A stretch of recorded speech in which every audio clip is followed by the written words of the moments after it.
आपका अपना चैनल अद्भुत कहानी अभी में स्वागत है। आज की कहानी है जगन्नाथपुरी के महाप्रसाद की कथा। एक बार की बात है जब नारद जी रोजाना भगवान विष्णु के दर्शनों के लिए वैकुंठ धाम जाते थे और भगवान के दर्शन करके वापस आ जाते। यही क्रम रोजाना चलता था। एक दिन नारद जी के मन में यह विचार आया कि काश मुझे भगवान का महाप्रसाद मिल जाए तो कितना अच्छा होगा। यही विचार करके वो माता लक्ष्मी जी के पास गए और आग्रह कर कहा, माता जी, क्या आप मुझे भगवान का प्रसाद दिलवा दोगी? आपकी बड़ी कृपा होगी। मगर माता लक्ष्मी कहती हैं कि भगवान का प्रसाद मिलना इतना आसान नहीं है। उसके लिए भगवान की आज्ञा अत्यंत आवश्यक है। बिना भगवान की आज्ञा के मैं किसी को भगवान का प्रसाद नहीं दे सकती। फिर नारद जी ने भगवान को प्रसन्न करने के लिए 12 वर्षों तक कठिन तपस्या की। मगर भगवान की प्रसन्नता पाना इतना आसान काम नहीं था। इतनी तपस्या करने के बाद भी नारद जी को प्रसाद नहीं मिला। अब नारद जी विचार करने लगे कि अब मैं ऐसा क्या करूं कि मुझे भगवान का प्रसाद मिल जाए। फिर नारद जी ने एक योजना बनाई कि यदि मैं यहाँ प्रभु के घर सेवा करूं तो शायद मुझे प्रसाद की प्राप्ति हो जाएगी। ऐसा विचार करके नारद जी ने एक स्त्री का रूप धारण किया। साड़ी पहनकर और श्रृंगार करके रोजाना रात को 2 बजे से 3 बजे के बीच भगवान के दरबार में झाड़ू लगाते थे और पूरी सफाई रात के अंधेरे में ही करके चले जाते थे। ऐसा कई दिनों तक चलता रहा। यह सब देखकर लक्ष्मी जी हैरान हो जाती थीं। इतनी सुबह सुबह कौन पूरा दरबार साफ करके जाता है, यह तो जानना ही पड़ेगा। एक दिन लक्ष्मी जी निश्चय करती हैं कि जो कोई भी यहाँ आकर रोज सफाई करता है मैं उसको छुपकर देखूंगी और फिर पकड़ लूँगी। इसलिए वो रात को ही पेड़ के पीछे छुपकर खड़ी हो गईं। फिर ठीक रोजाना के समय पर नारद जी स्त्री के स्वरूप में साड़ी पहन कर आए और भगवान के दरबार की सफाई करने लगे। नारद जी पूरी लगन के साथ सफाई करने में लगे हुए थे। तभी लक्ष्मी जी ने पीछे से आकर नारद जी को पकड़ लिया और पूछने लगी कि कौन हो तुम और रोज आकर चुपचाप सफाई क्यों करती हो? क्या इरादा है तुम्हारा? इस तरह से माता लक्ष्मी जी ने एक साथ बहुत सारे सवाल पूछ डाले। फिर नारद जी अपने असली स्वरूप में आकर माता लक्ष्मी से बोले, माँ, मैं नारद हूँ। भगवान के प्रसाद को पाने की भावना से भगवान की सेवा कर रहा हूँ ताकि भगवान प्रसन्न होकर प्रसाद देने की कृपा करें। फिर लक्ष्मी जी बोली, आपने इतने साल तक तपस्या की फिर भी आपको प्रसाद नहीं मिला और अब आप प्रसाद पाने के लिए झाड़ू लगा रहे हो। माता बहुत आश्चर्यचकित हो गईं। मगर नारद जी पर तो धुन सवार थी कि प्रभु का प्रसाद खाना है। वो फिर माँ से आग्रह करने लगे कि माँ, आप बोलिए प्रभु को कि मुझ पर वो कृपा करें और प्रसाद मुझे प्रदान करें।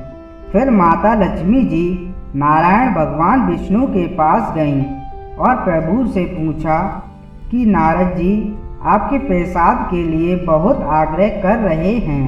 प्रभु, कृपा करके आप उनकी विनती स्वीकार करो। फिर नारद जी भगवान विष्णु मुस्कुराए और बोले कि आप जाकर नारद जी के लिए 56 प्रकार भोजन तैयार करो। फिर माता लक्ष्मी जी भगवान की आज्ञा पाकर भगवान विष्णु का प्रसाद तैयार करती हैं, 56 प्रकार के व्यंजन बनाती हैं और फिर उनका भगवान श्री विष्णु जी का भोग लगाती हैं। भगवान ने थोड़ा प्रसाद खाकर बाकी का प्रसाद नारद जी को देने के लिए कहा। तब माता लक्ष्मी जी ने प्रभु की आज्ञा से नारद जी को भगवान का प्रसाद दिया। नारद जी बहुत ही अधिक प्रसन्न हुए और बहुत ही चाव से पूरा प्रसाद खा लिया।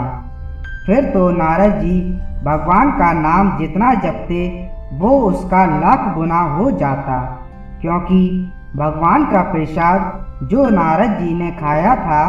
इसी प्रकार नारद जी नारायण नारायण कहते हुए वैकुंठ धाम से सीधे चले गए, भगवान शिव के धाम। नारद जी को इतना अधिक प्रसन्न देखकर भगवान शिव ने पूछा कि क्या बात है नारद जी, किस कारण आप इतना अधिक प्रसन्न हो कि उन्हें श्री भगवान विष्णु का प्रसाद जो खाने को मिला है, मैं तो धन्य हो गया। भगवान शिव ने नारद जी से कहा, यह तो गलत बात है नारद जी, आपने अकेले ही भगवान का पूरा प्रसाद खा लिया, थोड़ा तो हमारे लिए ले आते।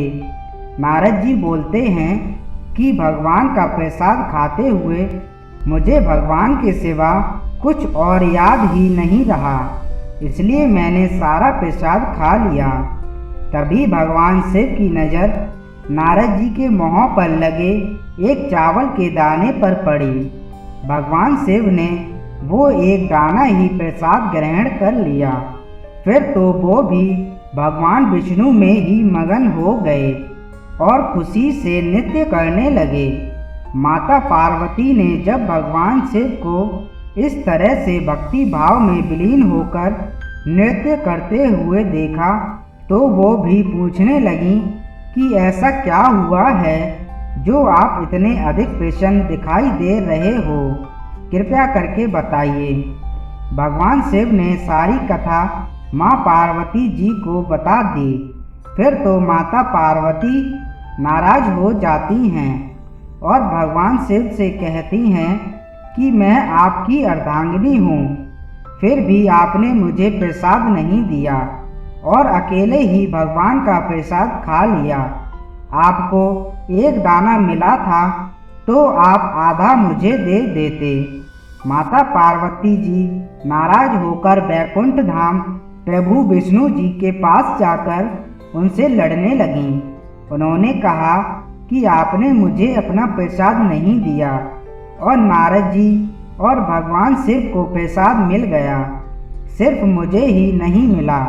फिर भगवान माता लक्ष्मी जी से कहते हैं, आप फिर से भोजन बनाइए और फिर वो प्रसाद माता पार्वती जी को भी प्रदान करिए। तब जाकर माता पार्वती का क्रोध शांत हुआ।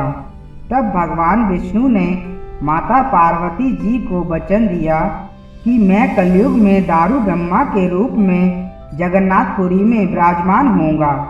वहाँ पर मेरा 56 प्रकार का प्रसाद बनेगा।